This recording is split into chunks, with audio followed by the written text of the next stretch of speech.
السلام علیکم ورحمۃ اللہ وبرکاتہ۔ معزز سامعین، تاریخ اسلام میں کئی ایسے واقعات ہیں جو ایمان کو تازہ کرتے ہیں، لیکن سلطان نور الدین زنگی اور دو یہودیوں کی سازش کا یہ واقعہ اپنی مثال آپ ہے۔ مدینہ منورہ میں حضور اقدس صلی اللہ علیہ وسلم کی مزار شریف کو ناپاک ارادوں سے کھودنے کی کوشش کی گئی، لیکن اللہ کی مدد اور سلطان نور الدین زنگی کے خواب نے اس سازش کو بے نقاب کر دیا۔ یہ ایمان افروز واقعہ ہمیں یاد دلاتا ہے کہ اللہ اپنے پیارے نبی صلی اللہ علیہ وسلم کی حفاظت کس طرح فرماتا ہے۔ ویڈیو کو آخر تک دیکھیں اور اس حیرت انگیز داستان سے عبرت حاصل کریں۔ ویڈیو پسند آئے تو لائک، شیئر اور سبسکرائب ضرور کریں۔ آئیے واقعے کو شروع کرتے ہیں۔ سلطان نور الدین ایک عابد شب بیدار تھا۔ وہ ایک عظیم الشان سلطنت کا فرما روا ہونے کے باوجود ایسا مرد درویش تھا جس کی راتیں مسلح پر گزرتی تھیں اور دن میدان جہاد میں۔ وہ عظمت و کردار کا ایسا عظیم پیکر تھا جس نے اپنی نوک شمشیر سے تاریخ اسلام کا ایک روشن باب لکھا۔ سلطان نور الدین زنگی رات کا بیشتر حصہ عبادت و مناجات میں گزارتا تھا۔ اس کا معمول تھا کہ نماز عشاء کے بعد بکثرت نوافل پڑھتا اور پھر رسول اکرم صلی اللہ علیہ وسلم پر سینکڑوں مرتبہ درود بھیج کر تھوڑی دیر کے لیے بستر پر لیٹ جاتا۔ چند ساعتوں کے بعد پھر نماز تہجد کے لیے اٹھ کھڑا ہوتا اور صبح تک نہایت خشوع و خضوع کے ساتھ عبادت میں مشغول رہتا۔ سن 557 ہجری 1162 عیسوی کی ایک شب وہ اوراد و وظائف سے فارغ ہو کر بستر پر لیٹا تو خواب میں 3 بار رسول اکرم صلی اللہ علیہ وسلم کی زیارت ہوئی۔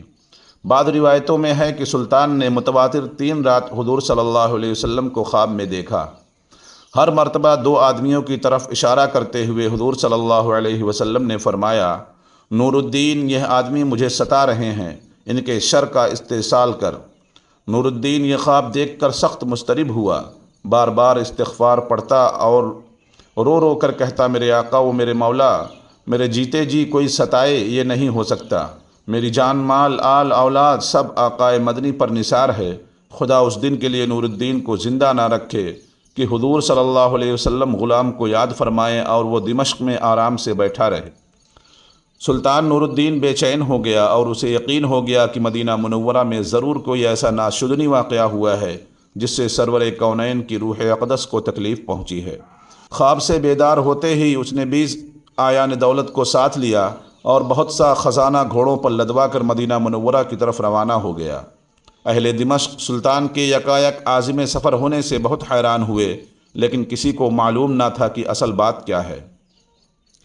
دمشق سے مدینہ منورہ پہنچنے میں عام طور پر 20-25 دن لگتے تھے، لیکن سلطان نے یہ فاصلہ نہایت تیز رفتاری کے ساتھ طے کیا اور 16ویں دن مدینہ منورہ جا پہنچا۔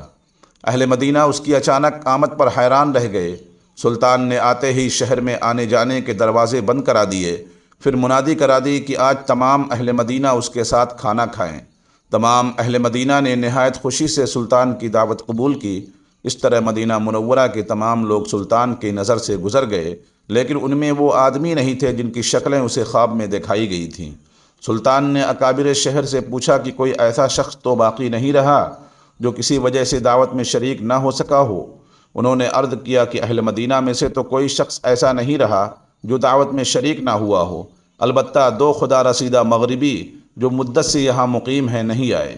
یہ دونوں بزرگ عبادت میں مشغول رہتے ہیں، اگر کچھ وقت بچتا ہے تو جنت البقیع میں لوگوں کو پانی پلاتے ہیں، اس کے سوا وہ کسی سے ملتے ملاتے نہیں۔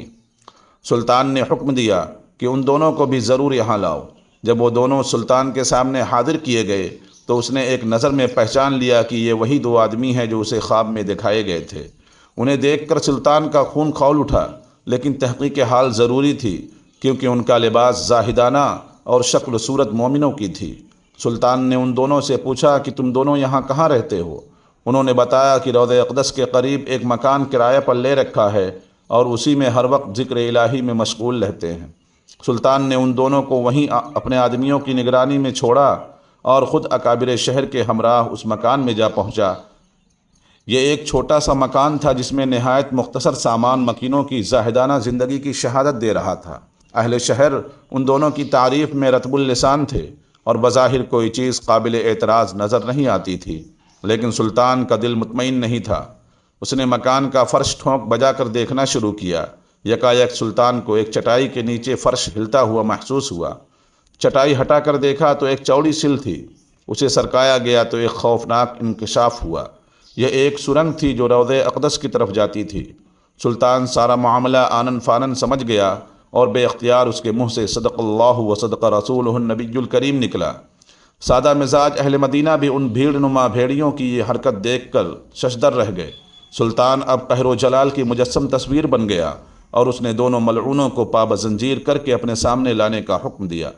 جب وہ سلطان کے سامنے پیش ہوئے تو اس نے ان سے نہایت غضبناک لہجے میں مخاطب ہو کر پوچھا کہ سچ سچ بتاؤ تم کون ہو اور اس ناپاک حرکت سے تمہارا کیا مقصد ہے؟ دونوں ملعونوں نے نہایت بے شرمی اور ڈھٹائی سے جواب دیا، اے بادشاہ، ہم نصرانی ہیں۔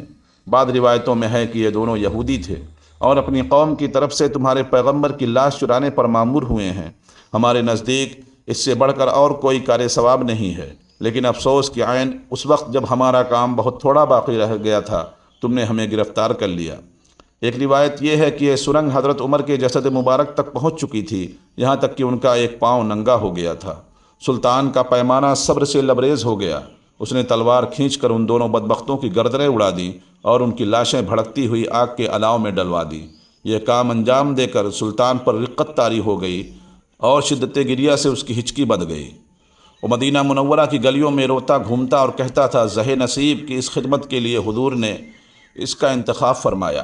جب ذرا قرار آیا تو سلطان نے حکم دیا کہ روضہ نبی کے گرد ایک گہری خندق کھودی جائے اور اسے پگھلے ہوئے شیشے سے پاٹ دیا جائے۔